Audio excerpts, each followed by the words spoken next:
Welcome to Knowledge Time classes. In this video we are going to study about theorems on circle chapter. The first and the most important theorem on circle chapter is known as chord bisection theorem.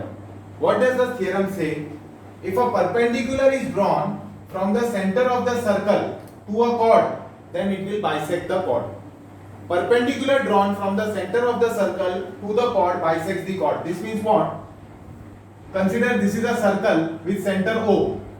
I am drawing OP which is perpendicular to AB. Then if I am drawing a perpendicular segment from O to P on chord AB, then it will bisect the chord. This means AP is equal to PP. So suppose if your AB is length 8 cm and if I am drawing perpendicular to from the center on the chord, then both these segments will be 4 and 4. This is what we have to prove. So how will I do the proof? It is very easy. I join OA and I will join OB. Now consider triangle OPA and triangle OPB. In triangle OPA and triangle OPB, can I say angle OPA is equal to angle OPB is equal to 90 degree, which is given. So angle OPA is equal to angle OPB is equal to 90 degree. Also, can I say OA is equal to OB? Both are radius of the same circle. And OP is equal to OP, common side.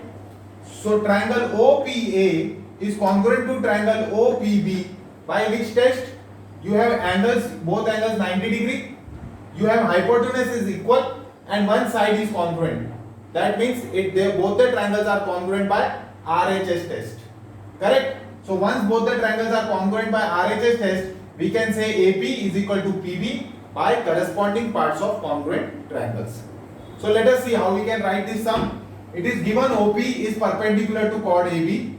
We have to prove AP is equal to PB. What is the proof? Join OA and join OB. Now in triangle OPA and triangle OPB, I know this angle is 90 degree, so angle OPA is equal to angle OPB is equal to 90 degree. It is given.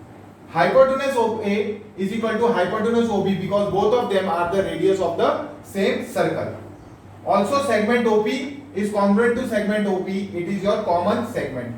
So therefore can I say triangle OPA is congruent to triangle OPB by which test? RHS test. Both of them are congruent by RHS test. Correct? So therefore I can say PA is congruent to PB, corresponding parts of congruent triangles. Hence proved. I hope you all understood this. Please note down this sum and kindly like and share this video.